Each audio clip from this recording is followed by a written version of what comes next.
नमस्कार, मी स्मिता. माझ्या आनंदघन या YouTube चॅनलमध्ये आपलं सहर्ष स्वागत करत आहे.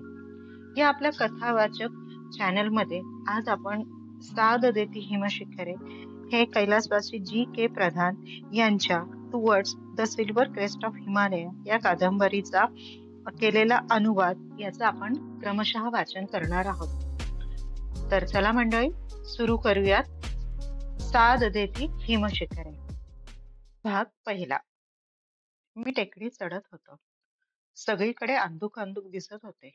दिशा फाकून बराच वेळ झाला होता, परंतु धुक्याने आसमंत व्यापले असल्याने सूर्यदर्शन घडत नव्हते.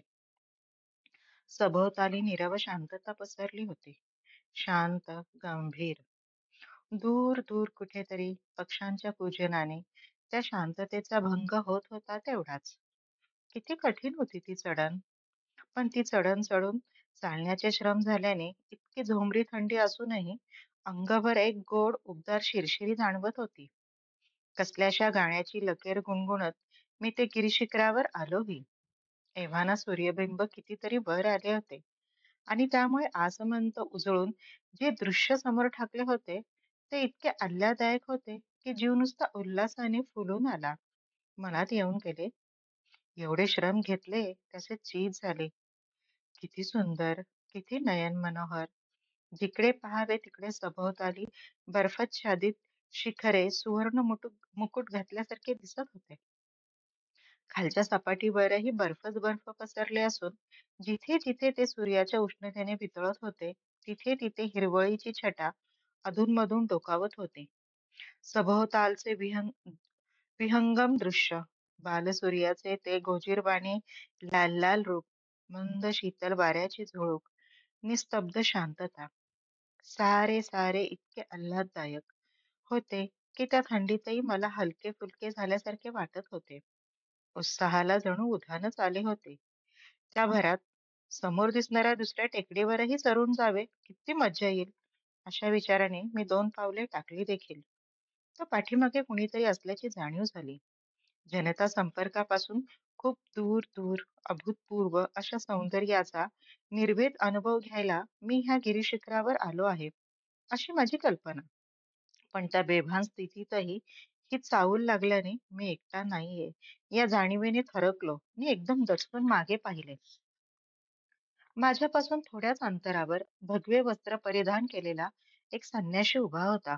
इतके भव्य व्यक्तिमत्व मी यापूर्वी पाहिल्याचे मला आठवत नव्हते. उंचच उंच, पण धिप्पाड शरीराची ठेवण, ओठ जरासे विलग होऊन स्मित फुटलेले, पण केवढे मनोहारी, अतिसुंदर चेहरा, गोरी गुलाबी कांती, तेजस्वी पण सहृदयता ओसंडत आहे असे नेत्र, शक्तीचा जणू स्रोतच असा बलाढ्य देह, गोऱ्या उघड्या गळ्यात रुद्राक्षमाला, तर शिरोभागी सोनेरी जटांचा मुकुट, उजव्या हातात त्रिशूळ नि पायात खडावा. माझी स्वतःची उंची 6 फुटापेक्षा जरा जास्तच असल्याने मी स्वतःला उंच समजत असे. पण माझ्या पुढे उभी असलेली ही मूर्ती माझ्याही पेक्षा 8-10 इंचांनी जास्तच उंच होती. मी दचकून वळालो आणि स्तिमित दृष्टीने त्या संन्याशाकडे पाहत राहिलो. याची त्याला गंमत वाटली असावी असे दिसले. हुकमी पण अत्यंत मधुर आवाजात तो म्हणाला, एकही पाऊल पुढे टाकशील तर प्राण्याला मुकशील. समोर दिसते आहे ती टेकडी नाही, ती प्रचंड हिमराशी आहे. त्याखाली हजारो फूट खोल अशी घळई आहे. या रस्त्याने जाऊ पाहशील तर त्या गर्तेत तुझा नामोनिशाणही राहणार नाही. या गिरी परिसराची तुला माहिती दिसत नाहीये आणि अशा ठिकाणी वाटड्याशिवाय हिंडणे धोक्याचे आहे. मौज मजा करायला जाशील नि जीव मात्र गमावून बसशील. तेव्हा शहाण्यासारखा माझ्या पाठोपाठ ये. मी तुला तुझ्या मुक्कामावर सुखरूपपणे पोहोचवतो.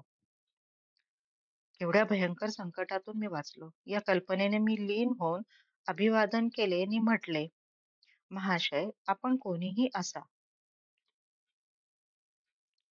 महाशय, आपण कोणीही असा. माझा जीव वाचवल्याबद्दल मी आपला अत्यंत ऋणी आहे. माझे वाक्य ऐकताच तो संन्याशी मोठ्याने हसला. आपल्या पांढऱ्या शुभ्र मोत्यासारख्या त्याच्या दंतपंक्ती चमकून गेल्या.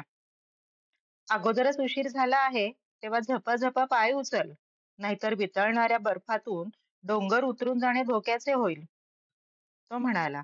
एकही शब्द न उच्चारता मी त्याच्या पाठोपाठ चालू लागलो. उतार उतरून जाणे तसे सोपे नव्हते, पण वितळलेल्या बर्फाने पाय घसरून केव्हाही कपाळमोक्ष होईल याची भीती वाटत होती. तो अगदी सहजपणे चालला होता. धोक्याच्या वळणावर मला जपून नेत होता. असे कितीतरी अंतर चाललो असो, नि तेवढ्यात एका बर्फाच्छादित खडक समोर आला. संन्याशाने तो केव्हाच ओलांडला. मला मात्र तो ओलांडायला जरा वेळ लागला. लवकरच एका गुहेच्या तोंडाशी आम्ही पोहोचलो. त्याने हलकीशी शीळ घातली. त्याबरोबरच महाभयंकर नि क्रूर दिसणारे दोन कुत्रे बाहेर आले. साधूला पाहताच माणसासारखे त्याच्या पायाशी ते नतमस्तक झाले.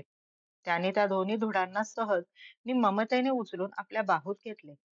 त्याच्या शक्तीची मला कल्पनाच करता येईना. घाबरू नकोस, साधू म्हणाला. भीतीदायक दिसतात खरे हे कुत्रे, पण आहेत अगदीच गरीब. त्यांच्यापासून काही अपाय नाही पोहोचणार कोणाला. गुहा चांगली ऐसपैस सुंदर नि आरामशीर होती. आज चांगले उबदार वाटत होते. स्वच्छता इतकी दिसत होती की त्याकरता कुणीतरी चांगलीच मेहनत घेत असलं पाहिजेले असे स्पष्ट जाणवत होते.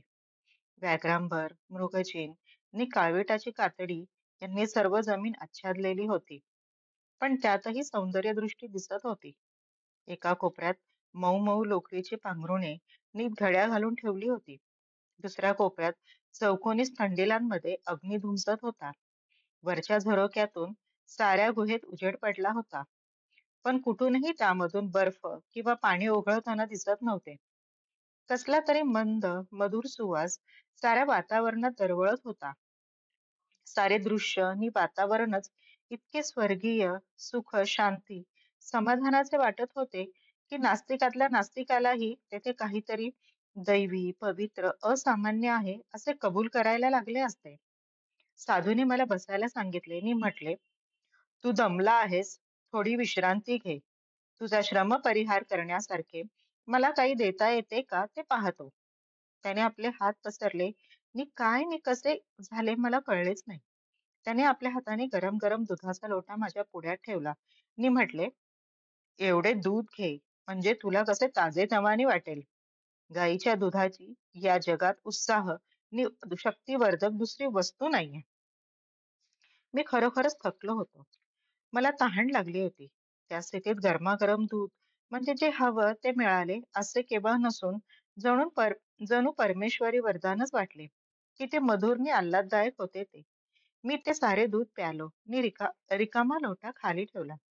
माझ्याकडे स्मित मुद्रेने पाहत तो साधू म्हणाला, वत्सा, ही गुंफा तुझीच आहे. एके दिवशी तू येथेच येणार आहेस. माझा स्वभाव जात्या फार चौकस नि बडबड्या. कुठेही बावरणारा किंवा स्वतःकडे कमीपणा पत्करून गप्प बसणारा मी नव्हे. पण त्या गुहेतील ते धीर गंभीर नि पवित्र वातावरण व साधूची मनावर पडलेली मोहिनी यामुळे मी अवाक झालो. साधू काय म्हणाला ते मला जरी समजले नाही, तरी मी त्याला उलट कोणताही प्रश्न विचारला नाही. माझ्या गोंधळलेल्या मनाचे प्रतिबिंब चेहऱ्यावर उमटलेले त्याला दिसले की काय नकळ. तो म्हणाला, मी जे काही म्हणालो त्याचा अर्थ तुला आज समजणार नाही, पण कालांतराने सत्य तुला आपोआपच समजून येईल. घरी परतायला तुला आधीच उशीर झाला आहे, तेव्हा तुला आणखीन थांबवत नाही. असे म्हणून मनुष्याला सांगतात त्याप्रमाणे त्या दोन्ही कुत्र्यांना त्याने मला टेकडीच्या खालपर्यंत सोबत करायला सांगितले. मीही उठलो. आदराने त्या साधूपुढे नतमस्तक होऊन त्यांनी केलेल्या उपकाराबद्दल पुन्हा आभार मानले. मी कुत्र्यांपाठोपाठ गुहेबाहेर पडलो. सूर्य बराच वर आला होता. भोवतालचे बर्फ वितळलेले होते. एका दरडीवरील निसरडी वाट टाळता टाळता पाय घसरून मी चांगलाच कोसळलो. माझ्या डोळ्यापुढे अंधारी आली. डोळे उघडले, पण सगळीकडे काळोखच काळोख दिसला. डोक्याला तर लागले नाही ना, म्हणून डोके चाचपू लागलो. तर तिथे मऊ मऊ स्पर्श जाणवला. मला आश्चर्य वाटले. मी सावध झालो. मी उठून बसलो. आणि काय आश्चर्य! मी माझ्या खोलीत मऊ मऊ अंथरुणावर उबदार पांघरून लपेटून बसलो होतो. दिवा लावून घड्याळात पाहिले तर पहाटेचे 4 वाजले होते. एकूण मला स्वप्न पडले होते तर. इतक्या लवकर उठून काय करायचे? दिवा मालवून मी पुन्हा झोपण्याचा प्रयत्न करू लागलो. पण झोप येणे अशक्य होते. त्या विलक्षण, तरी सुखद स्वप्नाने माझ्या डोक्यात विचारांचा कल्लोळ उसळला. त्या स्वप्नातील दृश्यांची मी अनुभवांची संगती लावण्याचा मी तासभर प्रयत्न केला, पण तो निष्फळ ठरला. मी शेवटी उठलो. कपभर चहा करून प्यालो. मी टेनिसची रॅकेट घेऊन खोलीबाहेर पडलो. तर मंडळी, ह्या कथेचा पहिला भाग कसा वाटला आपल्याला? या कथेचा दुसरा भाग आपण लवकरच प्रदर्शित करणार आहोत. जर तुम्हाला हा भाग आवडला असेल तर लाईक, सबस्क्राईब आणि शेअर करा. धन्यवाद.